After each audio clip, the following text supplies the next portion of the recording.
નમો અરિહંતાણમ નમો સિદ્ધાણમ નમો આયર્યાણમ નમો વચ્છાયાણમ નમો લોહી સબ્બ સાહુણમ એસો પંચ નમોકારો સબ્બ પાવપણાસણો મંગલાણમ ચ સભ્યેસિમ પડમામ હવૈ મંગલમ પડમામ હવૈ મંગલમ. ઓમ શાંતિ શાંતિ શાંતિ. રમણ ભગવાન મહાવીર સ્વામીના ચરણ કમળમાં તથા સદગુરુદેવના ચરણ કમળમાં તથા ઉપકારી સર્વ સંત સતીજીના ચરણ કમળમાં આપણા સૌના ભાવપૂર્વક કોટી કોટી વંદન.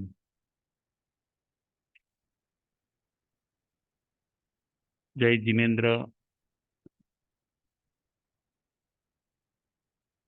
તારીખ 14/3/24, સ્થાનાંક સૂત્ર વાંચણી નંબર 11.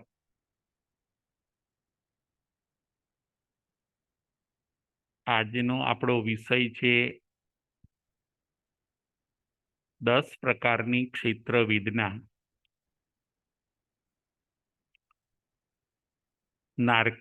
નરકના જીવોને 10 પ્રકારની ક્ષેત્રવેદના હોય છે. તેના ઉપર આજે આપણે વિચાર કરીશું. નારકીને 10 પ્રકારની ક્ષેત્રવેદના. નરક. નરકને આપણે ઇંગ્લિશમાં કહીશું હેલ. ન અર્ક, જ્યાં આગળ સૂર્ય નથી, અંધારું છે, એવી જગ્યાને નરક કહેવામાં આવે છે. અર્ક એટલે સૂર્ય. નરક ક્યાં આવી એ આપણને પ્રશ્ન થશે. તો કે નરક નીચે અધોલોકમાં છે. એ અધોલોકમાં સૂર્ય ચંદ્ર વગેરે જ્યોતિષી દેવો હોતા નથી. એટલે ત્યાં આગળ ઘોર અંધારું છે. નીચે અધોલોકમાં નરક છે. એવા પ્લેસ છે, એવી જગ્યા છે, એવી પૃથ્વીઓ છે જેને નરક કહેવામાં આવે છે. એવી પૃથ્વી 7 છે, એવી જગ્યાઓ 7 છે. માટે નરક પણ 7 છે. તો કે એ નરકમાં અંધારું હોય છે. એ નરકમાં કોણ ઉત્પન્ન થાય છે? તો કે એ નરકની અંદર નારકીઓ ઉત્પન્ન થાય છે. જેણે બહુ પાપ કર્યા હોય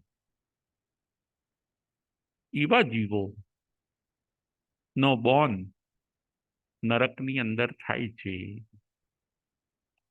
જેણે પુણ્ય કર્યા હોય એનો બોર્ન સ્વર્ગમાં થાય છે. અને જેણે ધર્મ કર્યો છે એ આત્મા મોક્ષમાં જાય છે. પાપ એ નરકનું કારણ છે, પુણ્ય એ સ્વર્ગનું કારણ છે, અને ધર્મ છે એ મોક્ષનું કારણ છે. આવી રીતે જેણે બહુ પાપ કર્યા છે એવો જીવ નરકમાં જાય છે. નરક આપણા ત્યાં 7 બતાવી છે. ત્યાં જે ઉત્પન્ન થાય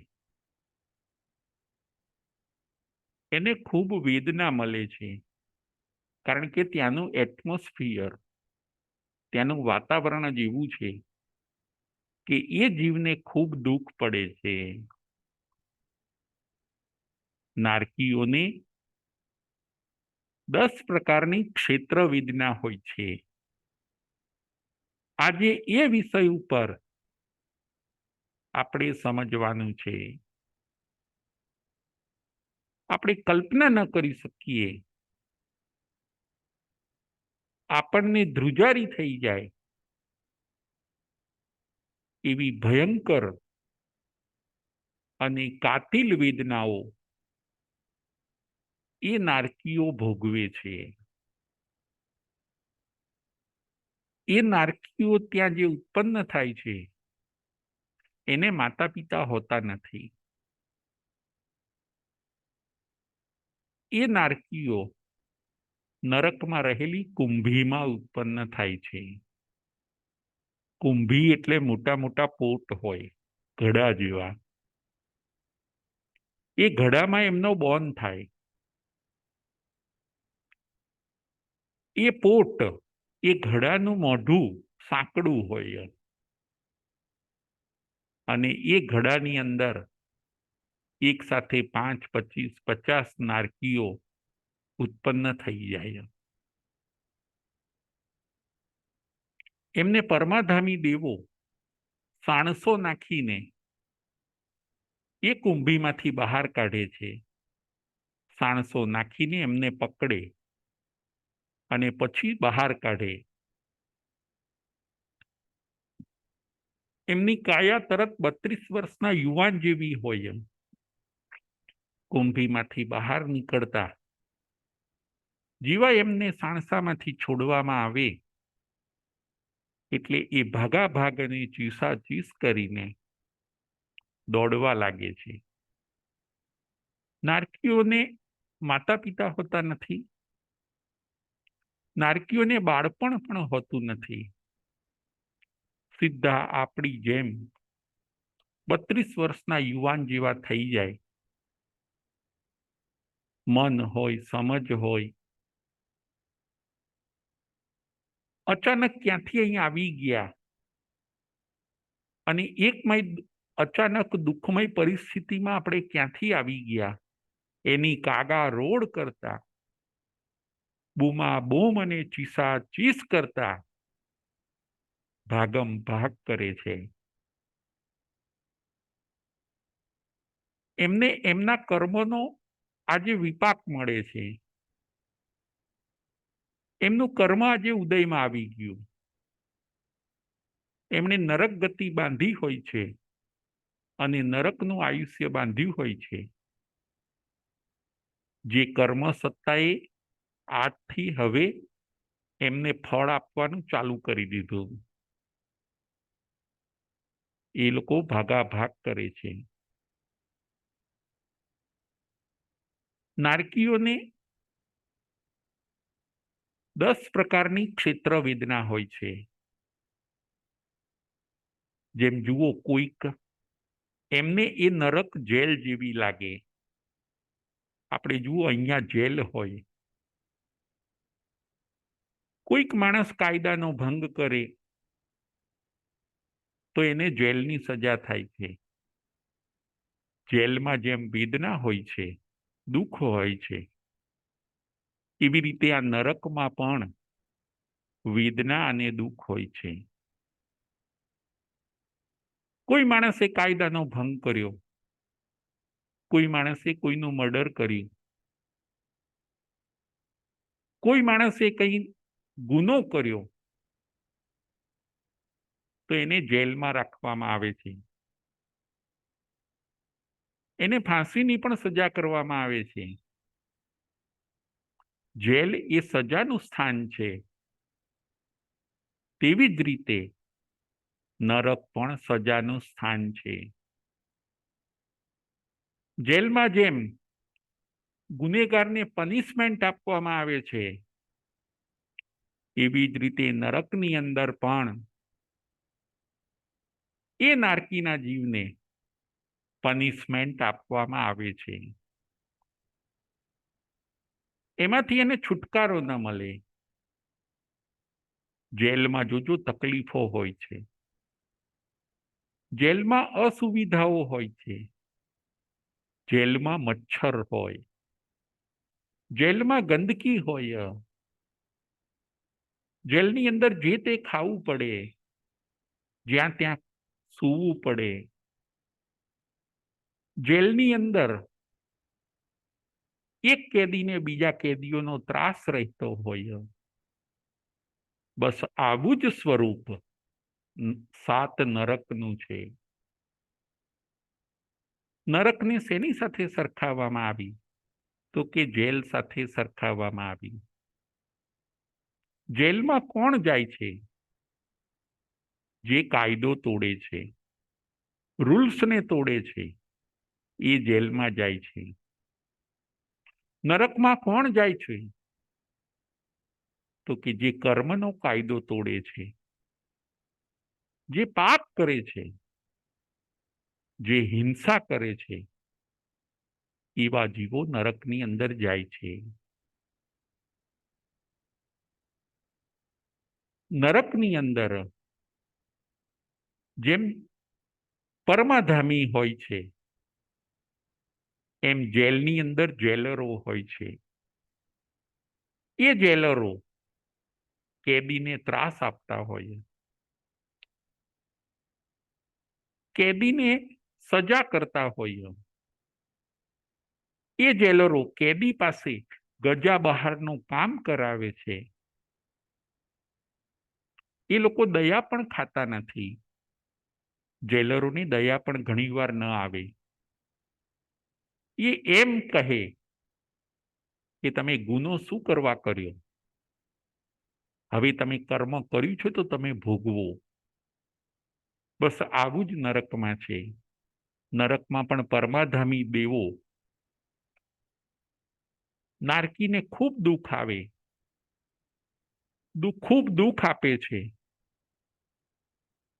એમને દયાના ભાવ ના આવે.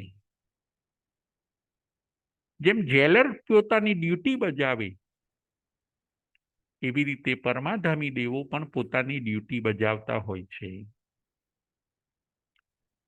નરકને જેલ સાથે સરખાવવામાં આવી છે. એ પનિશમેન્ટનું પ્લેસ છે. નરક 7 છે. નરક અધોલોકમાં આવી છે. આ નરકની અંદર 10 પ્રકારની ક્ષિત્ર વેદના હોય છે. ત્યાં રહેલા નારકી 10 પ્રકારની ક્ષિત્ર વેદનાને ભોગવે છે. આજની આપણી વાંચણીનો વિષય છે 10 પ્રકારની નારકીઓની ક્ષિત્ર વેદના. નંબર 1, અનંત ભૂખ. નંબર 2, અનંત તરસ. નંબર 3, અનંત ઠંડી. નંબર 4, અનંત ગરમી. નંબર 5, અનંત જ્વર. નંબર 6, અનંત ખંજવાળ. નંબર 7, અનંત રોગ. નંબર 8, અનંત પરવશપણું. નંબર 9, અનંત શોક. અને નંબર 10, અનંત ભય. આ થઈ 10 પ્રકારની ક્ષિત્ર વેદના. ફરીથી 10 પ્રકારની ક્ષિત્ર વેદના કઈ છે? ફરીથી નંબર 1, અનંત ભૂખ. નંબર 2, અનંત તરસ. નંબર 3, અનંત ઠંડી. નંબર 4, અનંત ગરમી. નંબર 5, અનંત જ્વર. નંબર 6, અનંત ખંજવાળ. નંબર 7, અનંત રોગ. નંબર 8, અનંત પરવસપણું. નંબર 9, અનંત શોક. અને નંબર 10, અનંત ભય. નારકીઓને આ 10 પ્રકારની વેદના હોય છે. એ પણ વેદના કેવી? એક્સ્ટ્રીમ લેવલની. જેમ જુઓ, કોઈકને સુખ પણ એક્સ્ટ્રીમ લેવલનું હોય છે. એવી રીતે આ નારકીઓને એક્સ્ટ્રીમ લેવલનું દુઃખ હોય છે. એમને ક્ષણ માત્રની શાંતિ નથી હોતી. એક્સ્ટ્રીમ લેવલનું સુખ 9 ગ્રેવેક અને 5 અનુત્તર વિમાનના દેવોને હોય છે. ઉપરના દેવોને ખૂબ ઊંચું સુખ હોય છે. એનાથી વધારે ભૌતિક સુખ હોઈ ન શકે. એક્સ્ટ્રીમ લેવલનું સુખ આ નારકીઓને બિચારાને એક્સ્ટ્રીમ લેવલનો ઊંચામાં ઊંચું દુઃખ હોય છે. એ 10 પ્રકારની વેદનાને ભોગવે છે. એમની વેદના અવર્ણનીય હોય છે. એમને ક્ષણ માત્રની શાંતિ હોતી નથી. 10 પ્રકારની વેદના સતત રહ્યા કરે છે. એમને એમનું શરીર વૈક્રિય હોય છે. એમનું શરીર પેલા મર્ક્યુરી જેવું હોય છે, પારા જેવું. જેમ પારો ઢોળાઈ જાય છતાં પણ ભેગો થઈ જાય છે, એમ નારકીના જીવો એમનું શરીર ટુકડે ટુકડા થઈ જાય તો પણ પાછા એમનું શરીર બધું ભેગું થઈ જાય.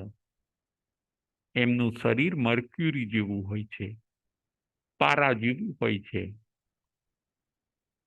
અકાળે એ લોકો મૃત્યુ પામતા નથી.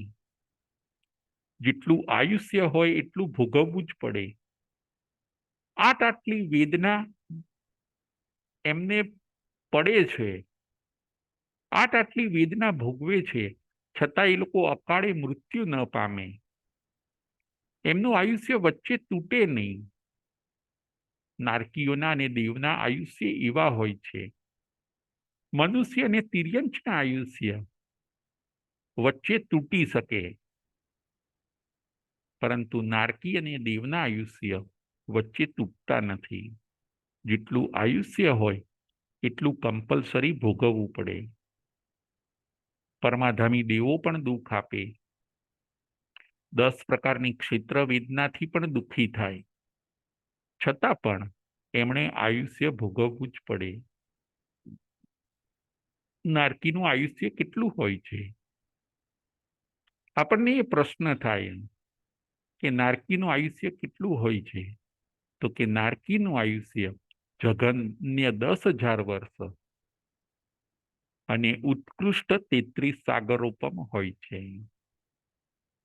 નારકીનું આયુષ્ય જગન્ય 10,000 વર્ષ અને ઉત્કૃષ્ટમાં 33 સાગરોપમ.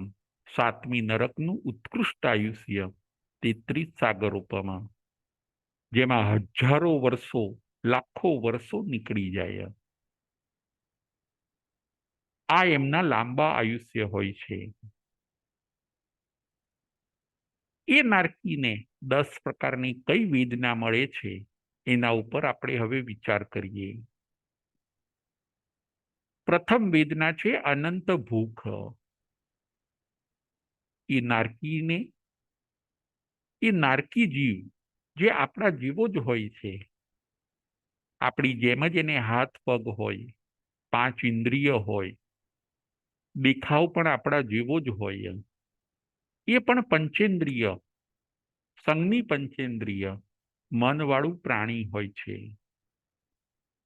આપણા જેવો જ દેખાવ, પરંતુ એ લોકોનો દેખાવ કદરૂપો હોય, એ લોકોનો દેખાવ બિહામણો હોય. એમને પ્રથમ વેદના આપણે જોઈએ તો પ્રથમ વેદના છે અનંત ભૂખ. એ નારકી જીવને અનંત ભૂખ લાગે, એને ભૂખ બહુ લાગી હોય, વેરી હંગ્રી. એમ કહેવામાં આવે છે કે જગતના બધા ખાદ્ય પદાર્થ જો એક નારકીને ખવડાવવામાં આવે તો પણ એની ભૂખ શાંત થતી નથી. એટલી બધી એને ભૂખ હોય છે. અનંત, અનંત એટલે એન્ડલેસ. એને એટલી બધી ભૂખ લાગ્યા કરે, એને એટલી બધી ભૂખ હોય, અને એ પાછું સહન કરવાનું, ખાવાનું મળે નહીં.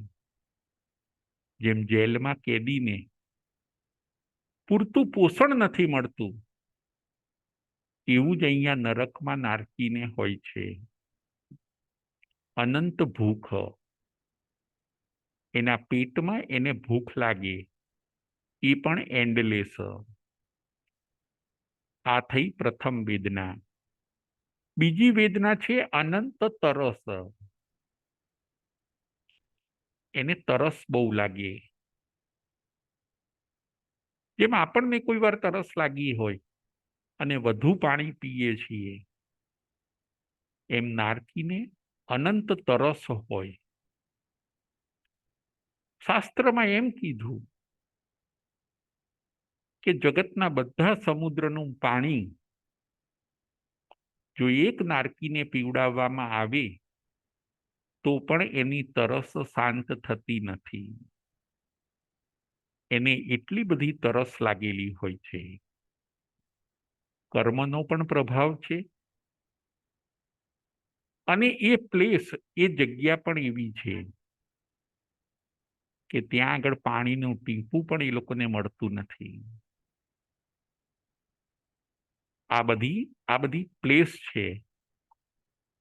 નરક એ 7 પૃથ્વીઓ છે, ત્યાં આવું જ એટમોસ્ફિયર છે. ત્રીજા નંબરની હવે આપણે વેદના જોઈએ. ત્રીજા નંબરની વેદના છે અનંત ઠંડી. નરકમાં અમુક જગ્યાએ અનંત ઠંડી હોય, હાડને ધ્રુજાવી દે એવી ઠંડી હોય, કાતિલ ઠંડી. એમ કહેવામાં આવે છે કે ત્યાંના નારકીને જો અહીંના આપણા હિમાલય ઉપર સુવડાવવામાં આવે તો એને આરામનું પ્લેસ સમજે. અહીંની હિમાલયની ઠંડી એને ઠંડી ન લાગે, ઉપરથી એને એમ થાય કે આ બહુ સારી પ્લેસ મને મળી ગયું, કારણ કે ત્યાંની ઠંડી એટલી કાતિલ હોય છે. ત્યાંના નારકીને અનંત ઠંડીનો અનુભવ કરવો પડે. ત્યાં એટલી બધી ઠંડી હોય છે તો કે ત્યાંના નારકીને અહીંયા ક્યાંય બરફ પડતો હોય એવી જગ્યાએ, બરફનો વરસાદ થતો હોય, હિમવર્ષા થતી હોય એવી જગ્યાએ જો સુવડાવવામાં આવે તો એ પોતે એમ સમજે કે કે હાસ, હું બહુ સાતાવાળી જગ્યાએ આવી ગયો. અહીંનો બરફનો વરસાદ એ એને બહુ દુઃખકારી ન લાગે, પીડાકારી ન લાગે, પરંતુ સાતા આપનારો લાગે, કેમ કે ત્યાં એટલી ઠંડી એને અનુભવેલી છે. નરકમાં અમુક જગ્યાએ આવી ઠંડી પણ હોય છે. આ થઈ ત્રીજા નંબરની વાત, ત્રીજા નંબરની વેદના. હવે ચોથા નંબરની વેદના, અનંતી ગરમી. નરકમાં અમુક પ્લેસ ઉપર અનંતી ગરમી હોય છે. કેવી ગરમી? તો કે ખૂબ ખૂબ ગરમી હોય છે.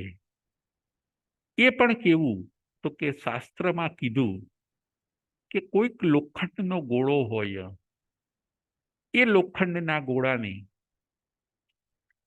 એ ગરમીમાં જો મૂકવામાં આવે તો ઓગળીને પાણી થઈ જાય. એટલી બધી નરકમાં ગરમી હોય છે. આ એવા પ્લેસ છે. જુઓ, અહીંયા આપણે પૃથ્વી ઉપર પણ તમે વિચાર કરો, આપણે જે ક્ષેત્રોમાં રહીએ છીએ, આપણે જે અર્થ ઉપર રહીએ છીએ, ત્યાં પણ બધે એટમોસ્ફિયર જુદું જુદું છે. જેમ કચ્છનું રણ જુઓ, બીજા બીજા બધા અરેબિયન સિટી જુઓ, કે ત્યાં આગળ ગરમી વધારે હશે, વરસાદ થતો નથી. અમુક ફોરેનના કન્ટ્રીઓ આપણે જોઈએ તો ત્યાં આગળ બરફનો વરસાદ થાય છે. અમુક એવા પ્લેસ જોઈએ કે ત્યાં આગળ કાતિલ ઠંડી પડે છે. અમુક જગ્યાએ ઠંડી પડતી નથી. અમુક જગ્યાએ વરસાદ ખૂબ પડે છે, અમુક જગ્યાએ વરસાદ પડતો નથી. આ બધું પ્લેસનું એટમોસ્ફિયર છે, આ બધું વાતાવરણ છે. બસ નરકમાં પણ આવું જ હોય છે. ક્યાંક અનંત ઠંડી હોય છે અને ક્યાંક અનંત ગરમી હોય છે. અને નારકીઓ એ ગરમીમાં શેકાતા હોય છે. એમ કીધું, અનંત ગરમી એટલે કેવી? કે ત્યાંના નારકીને અહીંની કોઈ ભઠ્ઠીમાં સુવડાવવામાં આવે તો એ આરામથી સૂઈ જાય. અહીંની ભઠ્ઠી એને દુઃખ ના આપે, એને એમ લાગે કે ના, આ મને સારું પ્લેસ મળી ગયું. એટલી બધી ગરમીનો અનુભવ એણે ત્યાં કરેલો હોય છે. આ વાત થઈ ચોથા નંબરની વેદના, અનંત ગરમી. પાંચમા નંબરની વેદના છે અનંત જ્વર. એ નારકીને, એ નરકના જીવને અનંત જ્વર એટલે તાવ રહ્યા કરે. તાવ, ફીવર. એને સતત એનું શરીર ગરમ રહ્યા કરે. એના શરીરમાં તાવ હોય જ. એ વેદના પણ અનંત એટલે કે એન્ડલેસ. નારકીઓ અસંખ્યાતા હોય, પણ એમાં કોઈ નારકીને સુખ કે સુખનો છાંટો પણ હોતો નથી. જેમ જેલમાં બધા કેદીઓ સરખા, એમ નરકમાં પણ બધા નારકીઓ સરખા.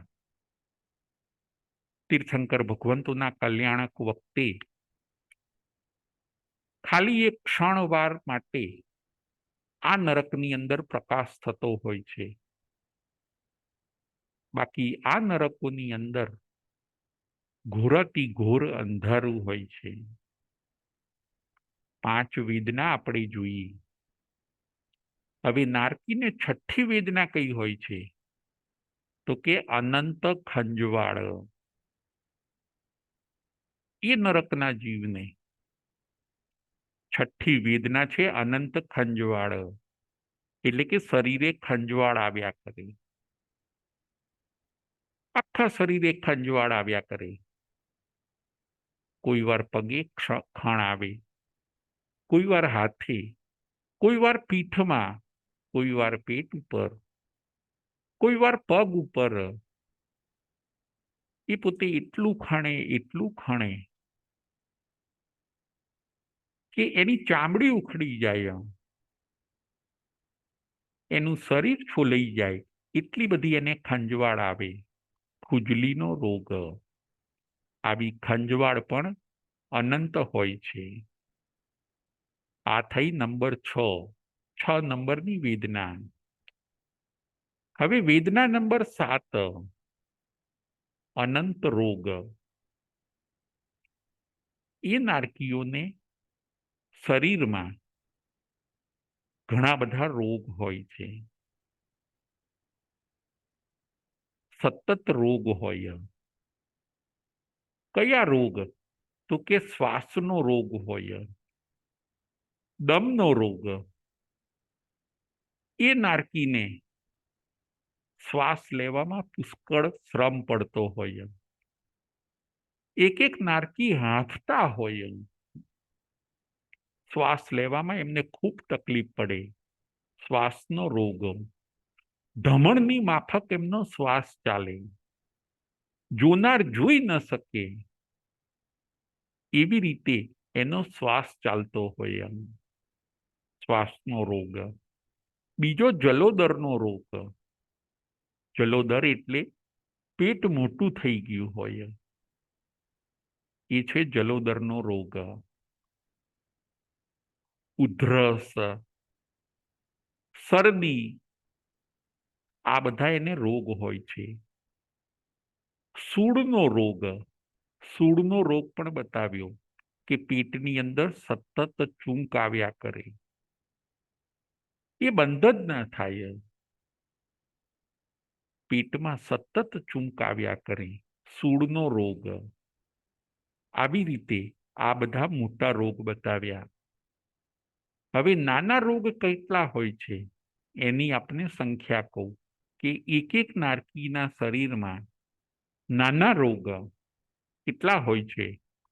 તો કે 5,68,99,585 આટલા નાના રોગ હોય છે. ફરીથી એક નારકીના શરીરમાં નાના રોગ કેટલા હોય છે? તો કે 5,68,99,585 આટલા નાના રોગ હોય છે. રોગ હોય પણ એનો કોઈ ઈલાજ નહીં, કારણ કે બોર્ન જ એવા પ્લેસમાં થયો છે જ્યાં આગળ કોઈ મેડિસિન મળે, દવા મળે, ડોક્ટર મળે એવો કોઈ પ્રબંધ હોતો નથી. જેમ જેલમાં બધી સુવિધા ઘર જેવી ન હોય, જેલમાં સિટી જેવી બધી સગવડ કે ફેસિલિટી હોય નહીં, બસ એવું જ છે નરકની અંદર. પાપ કરીને આવ્યા છો, દુઃખને ભોગવો. ગુનો કર્યો છે તો દુઃખને ભોગવો. બીજા જીવોને તકલીફ આપી છે તો તમે પણ હવે તકલીફને ભોગવો. આપણા ત્યાં નિયમ છે કે જેવું કરો તેવું ભરો. જેવું તમે વાવો એવું જ તમે લણો. જેવી કરણી એવી ભરણી. આ થઈ નંબર 7, અનંત રોગ. નારકીના શરીરમાં અનંત રોગ હોય છે. એ રોગ સતત એમને પીડા આપ્યા કરે છે. એમનો આત્મા પણ આપણા જેવો જ હોય.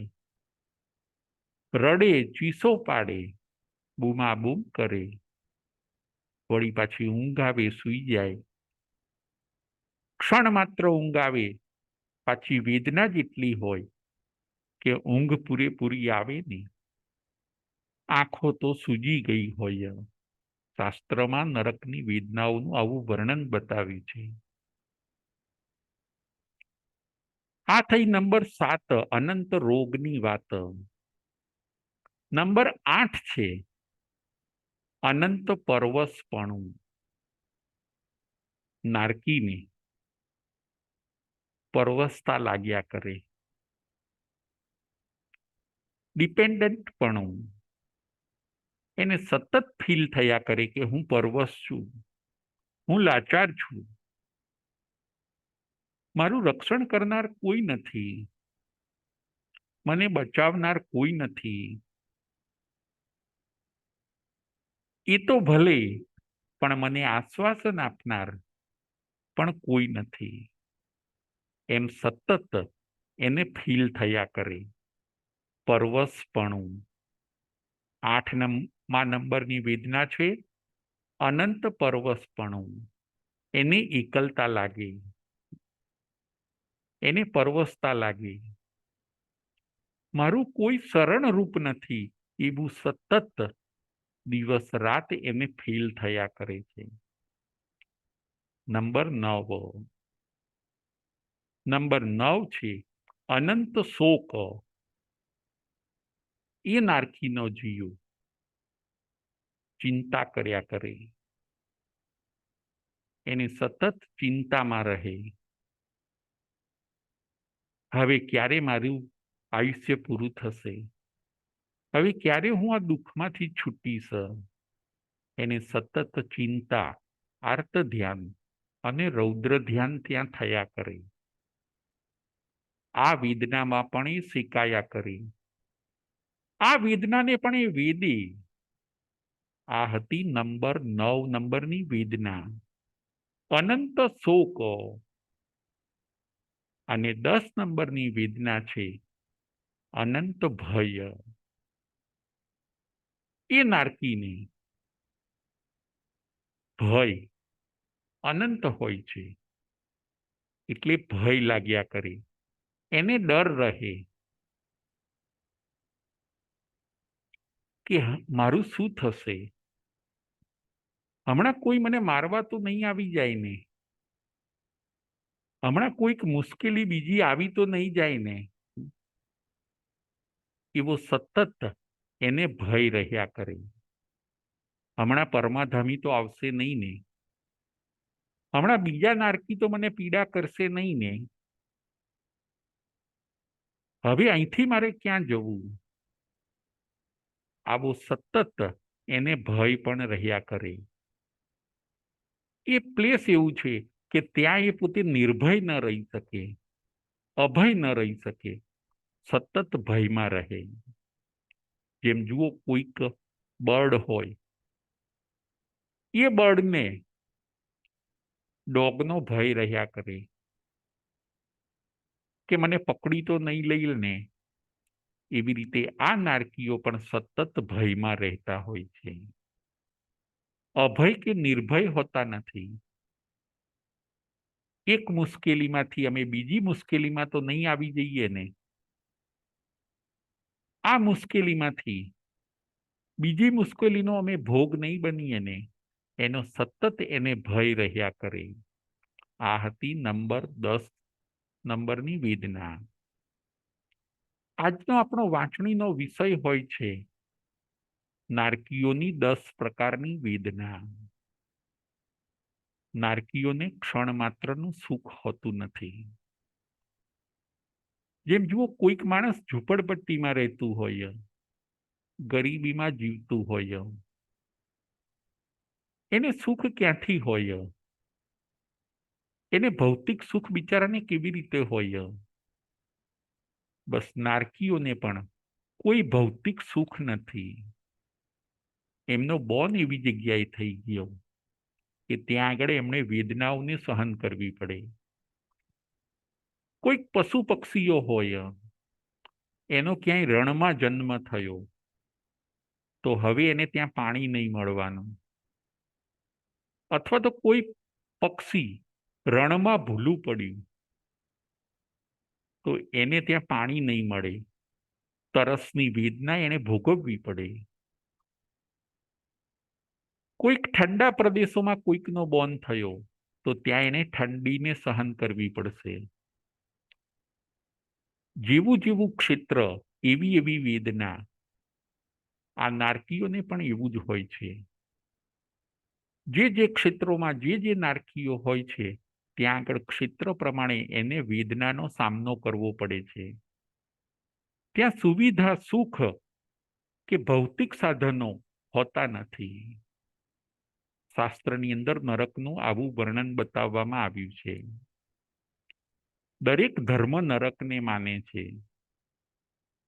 હિન્દુ ધર્મમાં પણ નરકને પાતાળ કહેવામાં આવે છે, કે કોઈ જે જીવો પાપ કરે છે એનો જન્મ પાતાળમાં થાય છે. પાપ કરે છે એ પોતે નરકની અંદર ઉત્પન્ન થાય છે. હજી પણ 10 પ્રકારની આ વેદના આપણે જોઈ. બીજી પણ વેદના બતાવી છે કે એ નારકીઓને પરમાધામીની વેદના આપવામાં આવે છે. પરમાધામી જેવા જેલર હોય એ દેવો એ નારકીને સજા આપતા હોય છે. હંટર લઈને એ નારકીઓને ફટકારે. પરમાધામી દેવો પક્ષીનું રૂપ લે અને નારકીઓને ચાંચ મારે. બિહામણા સ્વરૂપ લઈ લઈને એ નારકીઓને દોડાવે, હંફાવે. એમની પાસે ગજા બહારનું એમને માર મારે. જેમ અહીંયા જેલર કેદીઓ પાસે કામ લે, નરકમાં પરમાધામી દેવો આ નારકીઓને પનિશમેન્ટ આપતા હોય છે. એ પરમાધામી દેવો પણ કુતૂહલ વૃત્તિવાળા હોય છે. નારકીઓને જેમ વધારે દુઃખ પડે એમ એ પોતે રાજી થાય. એમને આનંદ થાય કે અમે કેવા નારકીઓને દુઃખ આપીએ છીએ. નારકીઓ ચીસો પાડે એમ એ પરમાધામી દેવો વધારે રાજી થાય. એ પરમાધામી દેવો કેવા હોય છે? તો કે એ લોકો કસાઈ જેવા હોય છે. જેમ કસાઈને દયા હોતી નથી એમ એ પરમાધામી દેવોને પણ દયા હોતી નથી. પરમ અધર્મી એટલે પરમાધામી દેવો. એ લોકોની ડ્યુટી જે છે કે એ લોકો નારકીઓને દુઃખ આપે. એ પણ એવા કર્મ બાંધે છે. એ પરમાધામી દેવો પણ ત્યાંથી ઓફ થઈને આ પૃથ્વી ઉપર તિર્યંચ બનતા હોય છે. કારણ કે એમણે પણ એવા જ કર્મ બાંધ્યા હોય છે. નારકીઓને દુઃખ આપીને એમણે પણ જે અશુભ કર્મ ઉપાર્જન કર્યા છે એના ફલ સ્વરૂપે એ લોકો પણ આ પૃથ્વી ઉપર આવીને તિર્યંચનો જન્મ લેતા હોય છે. એટલે પરમાધામી કૃત વેદના. એ પરમાધામી દેવો નારકીને ઉછાળે ફૂટબોલની માફક. એ પરમાધામી દેવો નારકીને દોરી બાંધીને ઢસડે. એ પરમાધામી દેવો નારકીઓને અગ્નિમાં નાખે. આવી રીતે વિવિધ પ્રકારની વેદના પરમાધામી દેવો નારકીઓને આપે છે. એ પરમાધામી દેવો 1 થી 3 નરકમાં હોય છે. ચોથી નરકથી એ લોકો હોતા નથી. આ થઈ પરમાધામી કૃત વેદના. અને બીજી વેદના પરસ્પર વેદના. એ નારકીઓને અંદર અંદર એ નારકીઓ ઝઘડ્યા કરે. અંદર અંદર એ નારકીઓ બાખડે. અંદર અંદર એ નારકીઓ લડે. નરકમાં ઘોર અંધારું હોય. દોડતા દોડતા એકબીજાને અથડાય. પાછા એકબીજાને પકડે, મારે, બચકા ભરે, ચિચિયારીઓ પાડે, છૂટા પડે, પાછા ભાગે. આવી રીતે પરસ્પર વેદના. એ નારકીઓને પરસ્પર વેદના પણ હોય છે. આ થઈ ત્રીજા નંબરની વેદના. 10 પ્રકારની ક્ષેત્ર વેદના, પરમાધામીકૃત વેદના અને પરસ્પર વેદના. વળી એ નારકીઓને અવધિ જ્ઞાન હોય છે. નારકીઓને 3 જ્ઞાન હોય: મતિ જ્ઞાન, શ્રુત જ્ઞાન અને અવધિ જ્ઞાન. એ અવધિ જ્ઞાન પણ એમને દુઃખનું કારણ બને છે. એ અવધિ જ્ઞાનમાં પણ એ પોતે કાલે આવનારી મુશ્કેલીને આજે જોવે છે. થાય છે એવું કે એને દુઃખની શરૂઆત આજથી જ થઈ જાય છે. એ અવધિ જ્ઞાનના કારણે,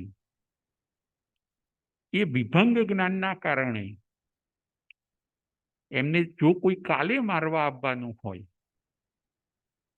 એમને જો કોઈ કાલે સજા આપવાનું હોય, પીડા આપવાનું હોય, એ નારકી આજે દૂર હોય, પણ એ વિભંગ જ્ઞાનથી જોવે છે કે એ મને કાલે મારશે એવું આજે જ્યારે એ જોવે છે તો એને દુઃખની શરૂઆત, ટેન્શનની શરૂઆત, ચિંતાની શરૂઆત આજથી જ ચાલુ થઈ જાય છે.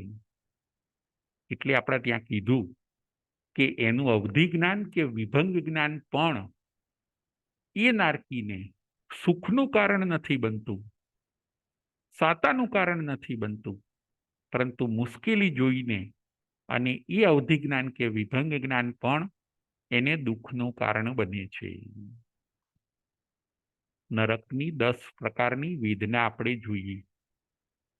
આ નરકમાં જાય છે કોણ? તો કે નરકમાં જવાના 4 કારણો છે. જે જીવ આ 4 કારણોનું સેવન કરે છે એ જીવ નરકમાં જાય છે. નરકમાં બોન કોનો થાય? હવે આપણે એ જોઈએ. આપણે આ નરકના કારણોને છોડવાના છે. આપણે હવે આ નરકમાં જવું નથી. નરકમાં ઘણું દુઃખ હોય છે. નરકને આપણે કેન્સલ કરવી છે. નરકના નદાવા કર્યા. આપણા ત્યાં શાસ્ત્રમાં ઉલ્લેખ આવે કે 2 જીવે નરકના નદાવા કર્યા, એટલે કે એમનો બોન ક્યારેય નરકમાં થશે નહીં. એ કયા 2 જીવ? તો કે એક જમાલી કુમાર. જમાલી કુમાર હજી સંસારમાં ફરશે ખરા, પણ એ ક્યારેય નરકમાં નહીં જાય. ભગવાનના જમાઈ જમાલી કુમાર અને બીજા સુબાહુ કુમાર, જેમણે ભગવાન મહાવીર સ્વામી પાસે 12 વ્રત લીધા હોય છે, એ પણ હજી 15 ભવ કરશે,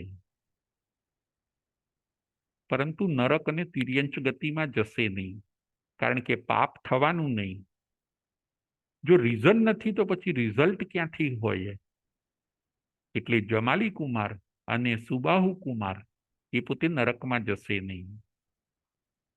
જે અશુભ ભાવ કરતા નથી એ પોતે નરકમાં જતા નથી. આજે આપણે એ પણ જોવાનું છે, અશુભ ભાવને છોડો. અશુભ ભાવ એ પાપ છે. અશુભ ભાવ આપણે ન કરવા. અશુભ ભાવનું ઘણીવાર પાપમાં રૂપાંતર થઈ જાય છે. અશુભ ભાવને છોડો. આજે આપણે એ પણ જોવાનું છે કે ક્યારેય આપણે જીવન જીવતા જીવતા આપણી લાઈફ આપણે જીવીએ તો ક્યારેય અશુભ ભાવ ન કરીએ, શુભ ભાવ કરીએ, અને એનાથી પણ આગળ શુદ્ધ ભાવ કરીને આપણે મોક્ષે જઈએ. અશુભ ભાવ નરક અને તિર્યંચ ગતિનું કારણ છે. શુભ ભાવ સ્વર્ગનું કારણ છે અને શુદ્ધ ભાવ એ મોક્ષનું કારણ છે. અશુભ ભાવને આપણે અલવિદા કરી દઈએ. વાત આપણે ચાલતી હતી કે નરકમાં કોણ જાય છે? તો જે 4 કારણોનું સેવન કરે છે એ જીવ નરકમાં જાય છે. મહાઆરંભ, જે બિગ વાયોલેન્સ, મોટી મોટી હિંસાઓ કરે, જેમાં ઘણા જીવોનો હિંસા થાય, બિગ વાયોલેન્સ, ઘણા જીવોની ઘાત થતી હોય એવા બિઝનેસ કરે, એવી ફેક્ટરીઓ ચલાવે, તો એવો જીવ નરકમાં જાય છે. મહાઆરંભ બીજું રીઝન છે. મહાઆરંભ પછી બીજું રીઝન છે મહાપરિગ્રહ. બહુ બિગ કલેક્શન, પરિગ્રહ, આસક્તિ, બહુ મોટો પરિગ્રહ હોય એવો જીવ પણ નરકમાં જાય છે. મહાઆરંભ, મહાપરિગ્રહ. ત્રીજું કારણ કુણીમ આહાર, એટલે કે માંસાહાર, નોનવેજ ખાનાર, એ પણ નરકમાં જાય છે. જે જીવો નોનવેજ ખાય છે, માંસાહાર કરે છે, એગ્સ ખાય છે, ફિશને ખાય છે, એવા જીવો પણ મરી મરીને આ નરકમાં જાય છે. અને ત્યાં સાગર ઉપમના નારકીના આયુષ્ય એને મળે છે. અને ચોથું કારણ છે પંચેન્દ્રિય વધ. પંચેન્દ્રિય જીવોનો જો વધ કરે, હન્ટિંગ એટલે કે શિકાર વગેરે કરે, પંચેન્દ્રિય જીવોનો જો વધ થાય આપણી લાઈફની અંદર, તો પણ જીવ પોતે નરકમાં જાય છે. નરકમાં જવાના આ 4 કારણ છે: મહાઆરંભ, મહાપરિગ્રહ, કુણીમાહાર અને પંચેન્દ્રિય વધ. આજે આપણે 10 પ્રકારની વેદના જોઈએ. આજની આપણી વાંચણીનો વિષય હતો 10 પ્રકારની વેદના. નરક પણ છે, આપણે એને માનવાની છે, આપણે શ્રદ્ધા કરવાની છે. આ બધી વસ્તુ કેમ દેખાતી નથી? તો કે આ બધી વસ્તુ ઘણી દૂર છે. જો આપણને અવધિ જ્ઞાન હોય તો આપણે નરકને જોઈ શકીએ. જેનું રીઝન એવું રિઝલ્ટ. સારા જીવ કર્મ કરે છે તો એને સારો ભાવ મળે છે, અને જો ખોટા કર્મ જીવ કરે છે તો એને ખોટો ભાવ મળે છે. અશુભ કર્મ કરનારને નરક અને તિર્યંચના ભાવ મળે છે, અને શુભ કર્મ કરનારને મનુષ્ય અને દેવના ભાવ મળે છે. અને એનાથી પણ શુદ્ધ ધર્મ કરનારને મોક્ષ મળે છે. આ બધું આજે આપણે સમજવાનું છે. અશુભ ભાવને આપણે અલવિદા કરી દઈએ. હિંસા, જૂઠ, ચોરી, પરિગ્રહ, કલહ, સ્વાર્થના ભાવો, આ બધા અશુભ ભાવો છે. અશુભ ભાવને આપણે અલવિદા કરી દઈશું તો આપણે પણ ક્યારેય નરકમાં જવું નહીં પડે. નરકમાં ઘણી વેદનાઓ છે. 10 પ્રકારની વેદનાઓ છે. જે અશુભ ભાવને છોડે છે એ પોતે નરકને પણ છોડે છે.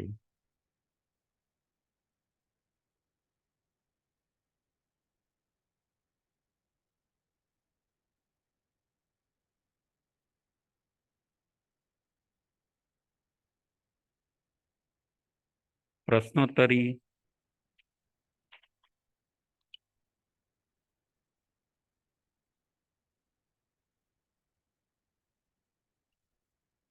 પ્રદીપભાઈ મહેતા.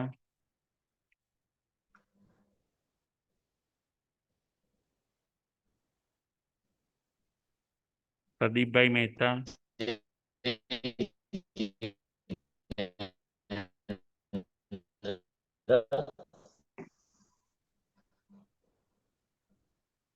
પ્રદીપભાઈ મહેતા. એક વસ્તુ સમજવી છે, જે તમે જેવો નારકીને હા, જય હા, જિનેન્દ્ર. જય જિનેન્દ્ર. આવે છે અવાજ? હા, અવાજ આવે જય છે. જિનેન્દ્ર. જય જિનેન્દ્ર. અવાજ. પ્રદીપભાઈ.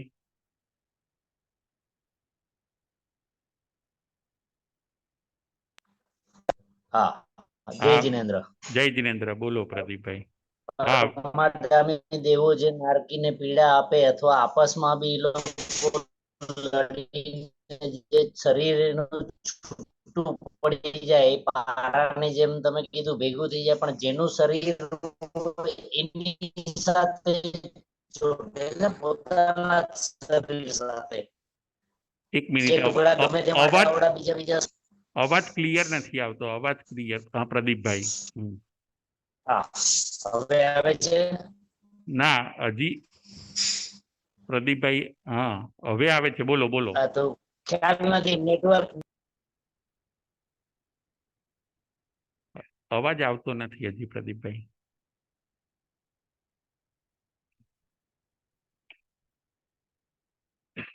ઉભા રહો, આપણે પછી જોઈએ પ્રદીપભાઈ. હવે જ્યોતિબેન શાહ.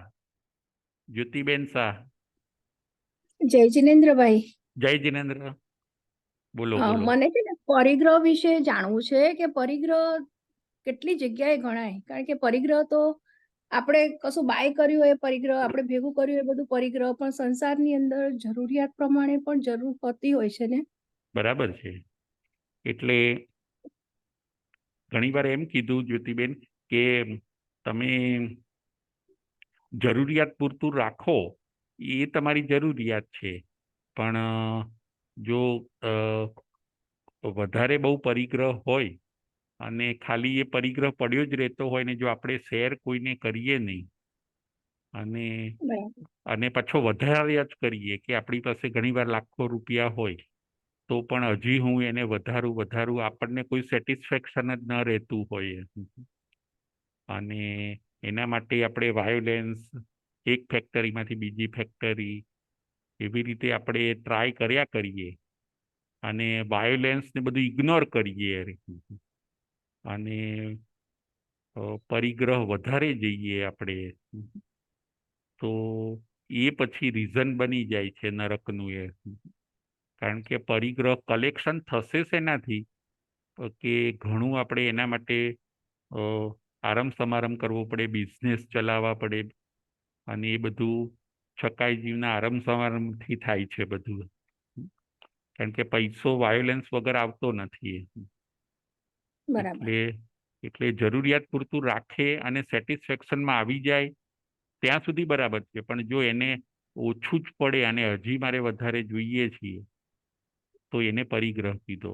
અને પરિગ્રહનું બીજું નામ આસક્તિ, કે એ શેર ન કરી શકે પોતે, તો એ ખોટું છે કે જેને જરૂર હોય ત્યાં એને શેર કરવું જોઈએ, તો એ પોતે પરિગ્રહથી બચે છે પોતે.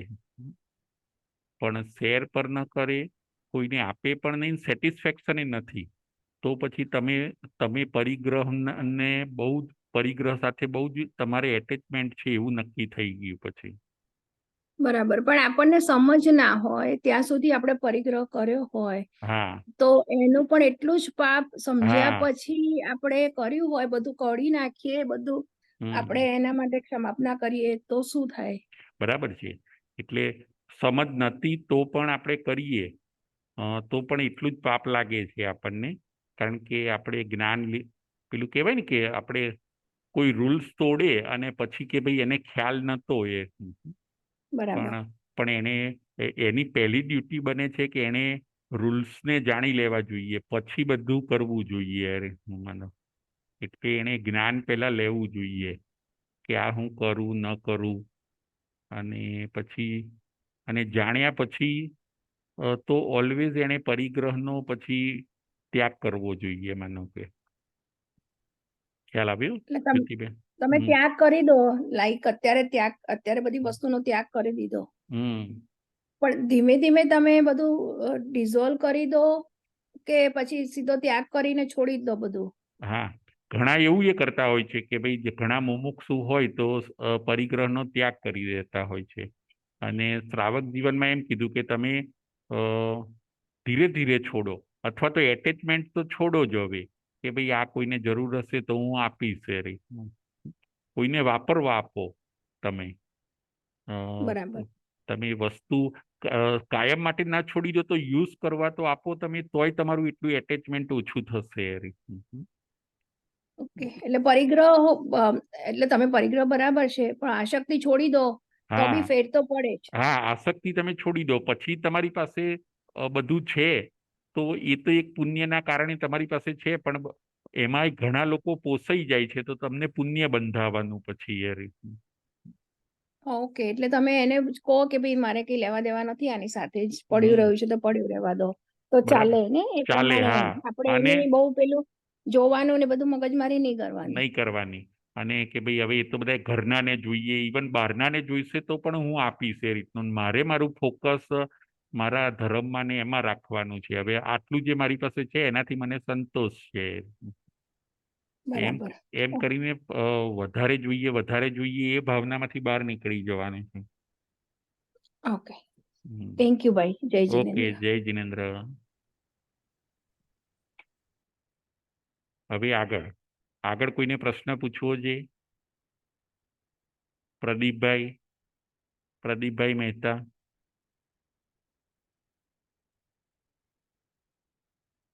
પ્રદીપભાઈ મહેતા. જય જિનેન્દ્ર. જય જિનેન્દ્ર. મારો પ્રશ્ન એ હતો કે આ પરમાગમી દેવો સાણસાથી ખેંચે અને અમે બધા આપસમાં લડે ને એના કંઈક પણ હાથ પગ જે બી છૂટું થઈ જાય, હમ ઈ જેનું શરીર હોય એના પોતાના શરીર સાથે પાછું ચોંટે, એ ગમે ત્યાં ચોટે એમ. ના પારાની જેમ કીધું ને કે શરીર હા હોય હા ના એ પણ એ પોતાના ટુકડા આડાવડા ગમે ત્યાં ગયા હોય તો એ શરીર સાથે ચોટે ને. એ જેના શરીરના હોય ને એમાં જ પાછા ચોંટી જાય એ લોકો. એ એમાં જ ચોંટી જશે પાછા. હમ. પ્રદીપભાઈ.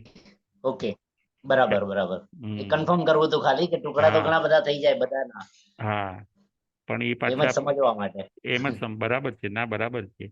એ પાછું જેના શરીરના હોય એમાં જ પાછા એ બધા સમાઈ જાય, પોતે ત્યાં જ જોઈન્ટ થઈ જાય. બરાબર. Thank you. જય ઓકે, જિનેન્દ્ર. હા, જય જિનેન્દ્ર. હવે આગળનો પ્રશ્ન. 10 પ્રકારની વેદના કઈ કઈ?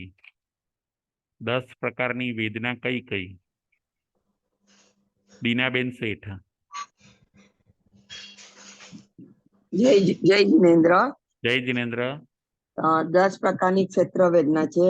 પહેલું છે આનંદ ભૂખ, બીજું આનંદ તરસ, ત્રીજું આનંદ ઠંડી, ચોથું છે આનંદ ગરમી, પાંચમું છે આનંદ જ્વર, છઠ્ઠું આનંદ ખંજવાળ, સાતમું છે આનંદ રોગ, આઠમું છે આનંદ પરવશપણું, નવમું છે આનંદ શોક અને 10મું છે આનંદ ભય. બહુ સરસ, બહુ સરસ. Thank you. હા જય. હવે આગળનો પ્રશ્ન. નરક કેટલી છે અને ક્યાં આવી? નરક કેટલી છે ને ક્યાં આવી? પ્રદીપભાઈ મહેતા. જય જિનેન્દ્ર. જય જિનેન્દ્ર. નરક 7 છે અને તે અધોલોકમાં પાતાળમાં આવી. બરાબર છે, અધોલોકમાં આવી. બહુ સરસ. હવે છેલ્લો પ્રશ્ન. કયા 4 કારણોના કારણે જીવ નરકમાં જાય છે? કયા 4 કારણોના કારણે જીવ નરકમાં જાય છે? છેલ્લો પ્રશ્ન. દીનાબેન શેઠ. નરકમાં જવાના 4 કારણ છે. પહેલું મા આરમ, બીજું છે મા પરિગ્રહ, ત્રીજું છે માંસાહાર અને ચોથું છે પંચેન્દ્રિયનો વધ કરે તે બહુ સરસ, જવાના કારણ. બહુ સરસ.